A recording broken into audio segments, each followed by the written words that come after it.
Pemerintah melalui Kementerian Energi dan Sumber Daya Mineral menargetkan penghentian impor sejumlah produk bahan bakar minyak olahan secara penuh mulai tahun 2027.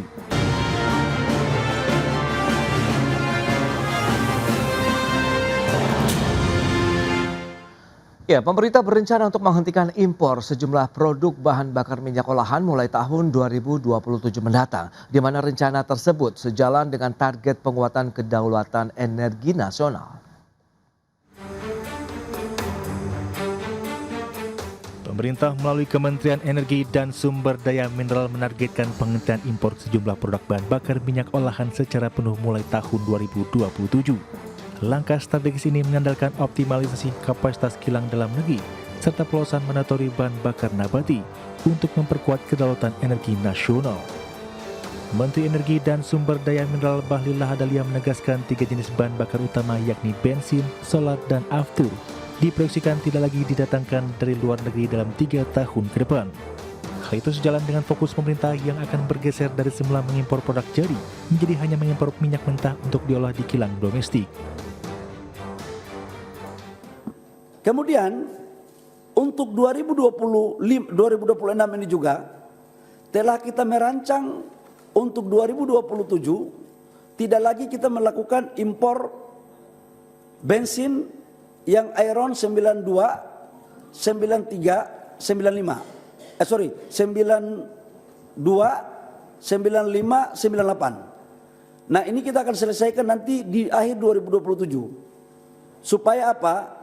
Kita tidak lagi terlalu banyak mengimpor produk. Tapi nanti yang kita ke depan adalah kita impor adalah crude-nya. Adapun khusus untuk komoditas solar, waktu penghentian impor ditargetkan lebih cepat, yakni pada semester 2 di tahun ini. Rencana ini didorong oleh proyeksi surplus produksi solar nasional yang mencapai 1,4 juta kiloliter per tahun dan berbanding dengan total konsumsi dalam negeri yang berkisar 38 juta hingga 39 juta kiloliter per tahun.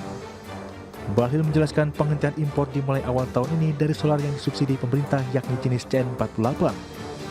Adapun solar jenis CN51 atau solar non-subsidi yang umum digunakan oleh sektor industri akan muncul untuk dihentikan impornya. Dari Jakarta, Tim Liputan, IDXN. Ya, pemirsa, untuk membahas tema kita kali ini, impor BBM di stop untuk mendukung kedaulatan energi nasional, kita sudah tersambung melalui Zoom bersama dengan Mas Mose Rizal, praktisi industri migas. Langsung saja kita sapa nih. Halo, Mas Mose, apa kabar? Halo, Mas Mose. Ya, halo. Ya, halo, selamat pagi, Mas Mose.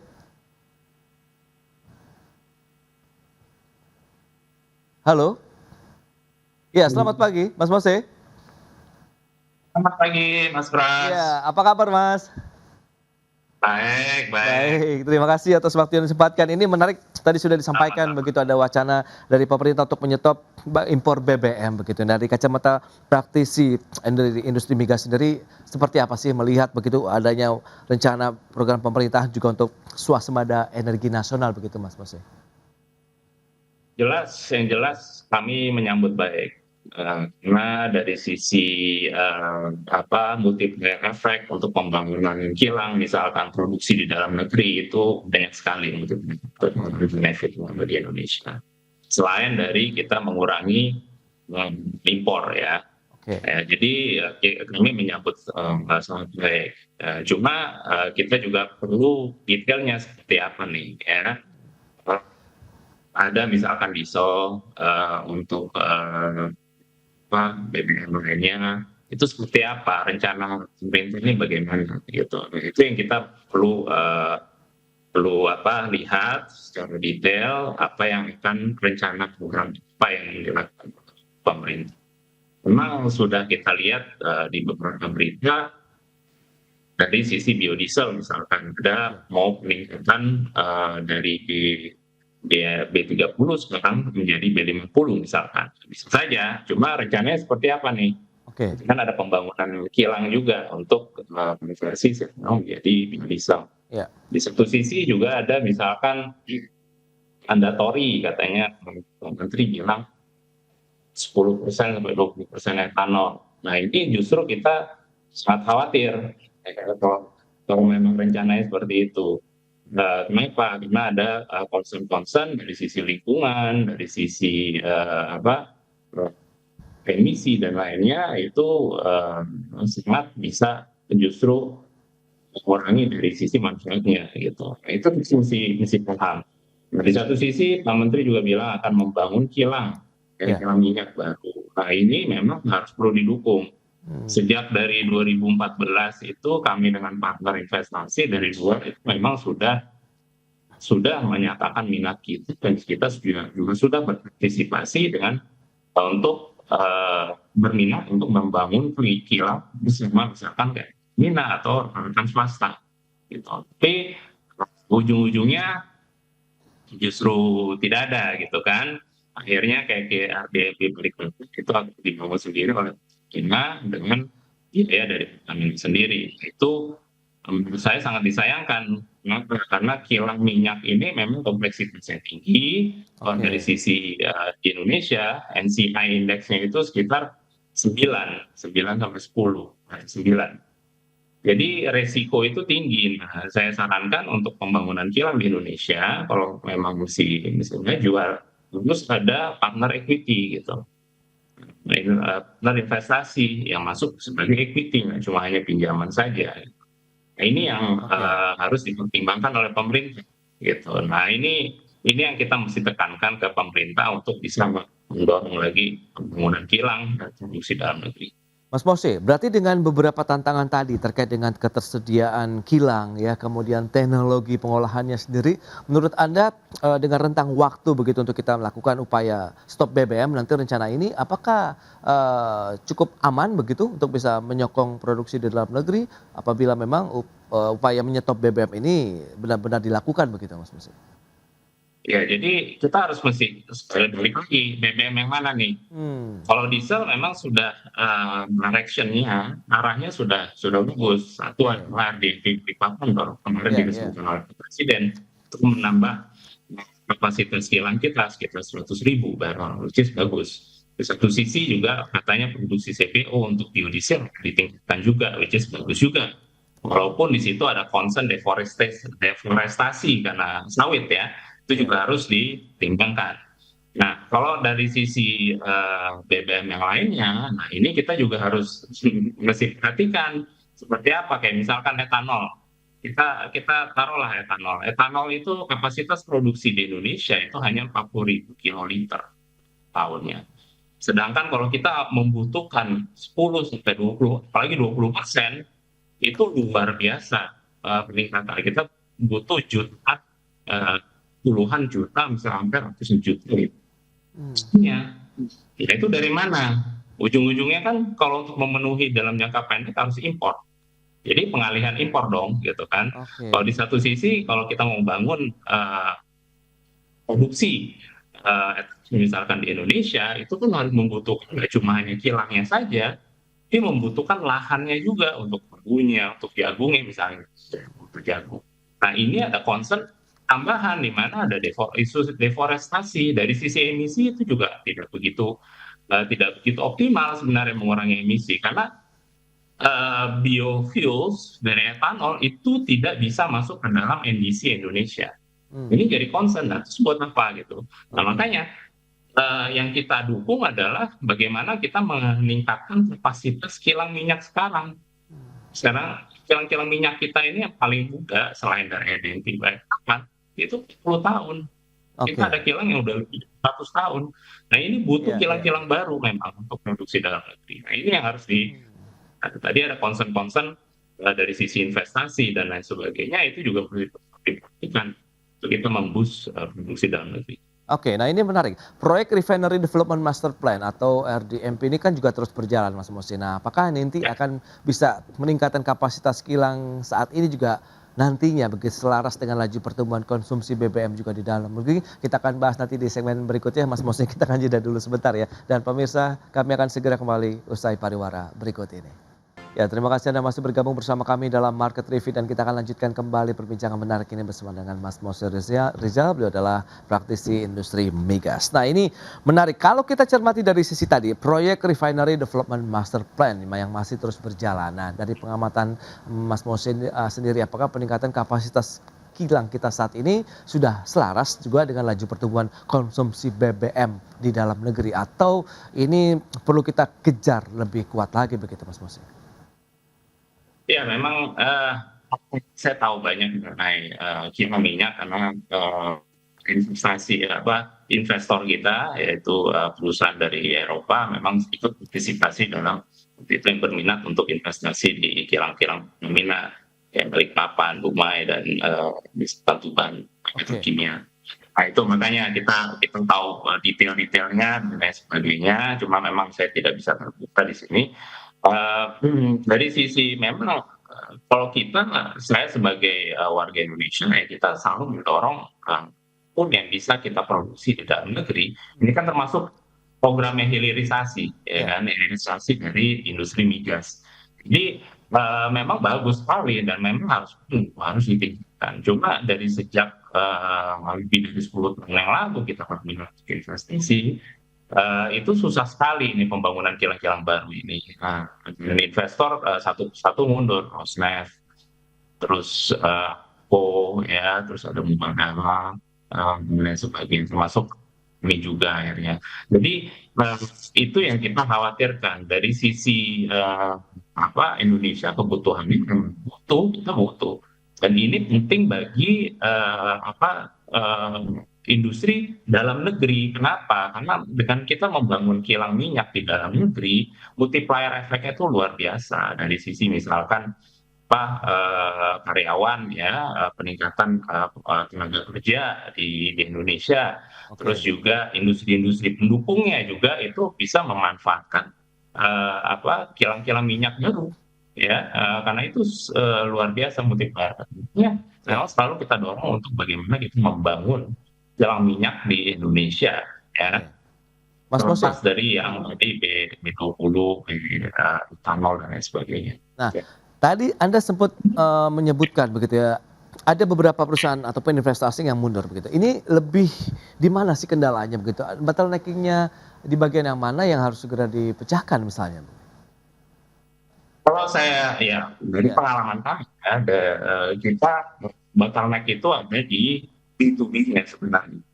Kalau dari sisi pemerintah, kami cukup happy ya, pemerintah cukup supportif, ada juga insentif yang bisa diberikan, walaupun bagi kami itu adalah bonus, ya kemudahan misalkan masalah izin juga sebenarnya cukup mudah untuk itu pembangunan kilang dan sebagainya.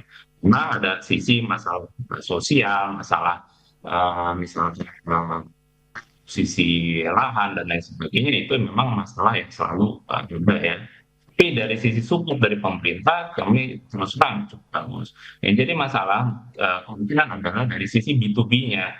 Bisnis kilang ini tadi sudah saya bilang Nelson Complexity Index-nya untuk Indonesia itu sekitar di atas 9, which is setara dengan yang di Amerika, which is ini complexity index yang cukup tinggi. Ya, kalau kita bandingkan dengan Eropa itu sekitar 6 sampai 7.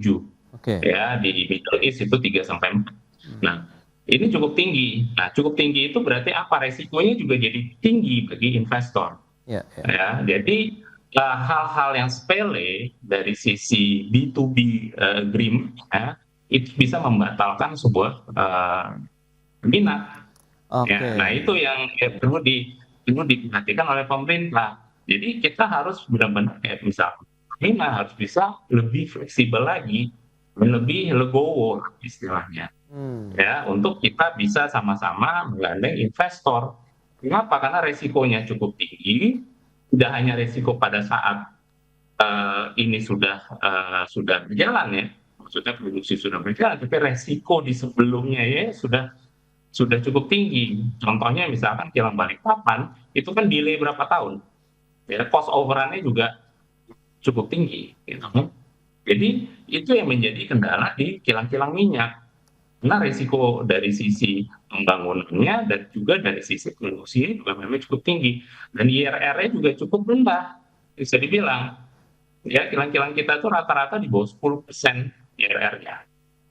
Nah itu kan berarti jadi ada sedikit aja yang investor itu kurang suka dari sisi agreement-nya antara kita dengan pihak swasta atau pihak BUMN, itu akan membatalkan sebuah minat. Oke. Nah, jadi itu yang kita harus bisa perhatikan, pemerintah juga harus bisa bagaimana misalkan itu bisa lebih fleksibel dari sisi agreement-nya dan dari sisi yang menguntungkan kedua belah pihak ya. Oke. Itu yang Ya, harus ya. kita perhatikan. Baik, Jadi tapi ini nggak mudah memang. ya B2B-nya yang mungkin menjadi concern bersama begitu, meskipun dari sisi pemerintah ini sudah banyak angin segar yang dihembuskan begitu ya. Nah, lantas dukungan dari pelaku industri migas sendiri terhadap pengembangan RDMP ini sejauh mana untuk mendukung tadi adanya upaya kita menyetop impor BBM begitu, Mas Mose? Iya kan, jadi dulu itu memang ada isu mafia migas, which is benar, itu bukannya sesuatu yang ada. Sekarang kan pemerintah sudah lebih terbuka untuk kita membangun produksi juga. Kita bagaimana stop impor tadi, ya, stop mafia migas, dan juga kita membangun kilang dalam negeri. Nah ini cukup bagus, kita 100% mendukung itu. Nah ini yang bagaimana mendukungnya, kita banyak mau bangun kilang sebenarnya. Tapi yang jadi masalah tadi kan B2B-nya itu sulit, tidak hanya dengan misalkan pengembang swasta dengan investor, tapi juga misalkan pengembang swasta dengan stakernya. Karena kita kayak misalkan dari sisi investor, yang kita akan perhatikan dari sisi feedstock-nya sampai juga off-takernya siapa. Ya, ya. Yang kita suka dengan misalkan Pertamina adalah feedstock-nya secure, off-take-nya juga secure karena diambil sendiri. Tapi kalau dari sisi kilang swasta, feedstock-nya mungkin dia bisa secure, dari dalam negeri atau dari luar negeri, mayoritas dari luar negeri, produksi kita turun terus. Ya. Tapi dari sisi off-take-nya, Pertamina ini susah karena Pertamina, ya saya mengerti karena bangun sendiri juga kan. Jadi dia akan mementingkan, memfokuskan pembangunan kilangnya sendiri gitu kan, daripada dia ngambil di perusahaan swasta. Nah ini harusnya kita rubah dinamikanya, bagaimana Pertamina, swasta, dan juga investor ya itu bisa berkolaborasi membuat suatu dinamika yang lebih bagus dari sisi iklim investasinya dan membuat kepastian bagi investor untuk bisa invest di Indonesia untuk kilang-kilang minyak sendiri. Ini harus ada resiko tinggi tadi ya, ini harus ada win-win solution lah yang diharapkan begitu ya kalau kita bicara mengenai kerjasama bisnis to bisnis. Nah, lantas seberapa besar kalau kita bicara mengenai investasi teknologi nih, Mas Mos, yang dibutuhkan untuk kilang begitu sehingga fleksibel dalam mengolah juga berbagai jenis minyak mentah hasil produksi domestik yang sesuai dengan kebutuhan dalam negeri juga, Mas Mos? Ya cukup besar, investasinya miliaran dolar, tergantung kapasitas. Ya memang saya dengar juga ada kilang-kilang mini. Kilang mini pun juga itu luar biasa, investasi yang bisa ratusan juta dolar. Oke. Ya. Dan kilang mini versus kilang full scale yang kita bilang itu semua ada plus minusnya. Kilang mini yang menurut saya itu lebih cocok untuk fokus ke supply di lokalnya. Nah kalau produksinya kecil, dari sisi logistik, dari sisi misalkan fasilitas luarnya itu yang kita bilang adalah offsite facilities, itu jadi nggak ekonomis nantinya kalau misalkan untuk ekspor atau untuk jadi kilang mini itu perlu bagus untuk misalkan supply lokal. Di satu sisi kita juga butuh full scale kilang di mana keekonomiannya akan jauh lebih baik karena produksi ini is part of economic scale. Skema ya, jadi economic scale yang makin besar dan itu akan dari sisi barrelnya akan jadi lebih rendah, tapi kompleksitasnya juga tinggi gitu loh. Jadi ini mesti dikombinasikan, jadi nggak bisa, tidak ada one solution for all. Oke. Ya, tapi yang jelas adalah kilang memang harus dibangun, Itu dia. kilang baru. Kilang baru harus Itu dibangun dengan teknologi, kemudian pendanaan, dukungan tadi dari pemerintah sebenarnya sudah on the track sesuai dengan harapan. Tapi bagaimana proses bisnis tuh bisnisnya begitu ya, di mana kesetaraan, win-win solution, pembagian yang merata ini yang mungkin masih menjadi PR juga yang perlu dituntaskan begitu untuk bisa mendukung kedaulatan energi nasional ataupun swasembada energi nasional kita di tahun 2026 dan seterusnya. Mas Mose, terima kasih banyak atas informasi update dan juga insight yang sudah diberikan. Selamat melanjutkan aktivitas Anda kembali. Salam sehat. Mas Mose, terima kasih. Ya. Baik pemirsa, 1 jam sudah saya menemani Anda dalam Market Review dan perbaharui terus informasi Anda hanya di IDX Channel, Your Trustworthy and Comprehensive Investment Reference. Karena urusan masa depan harus sedepan. Aku investor saham. Saya Prasetyo Wibowo beserta seluruh kerabat kerja yang bertugas pamit undur diri. Terima kasih, sampai jumpa.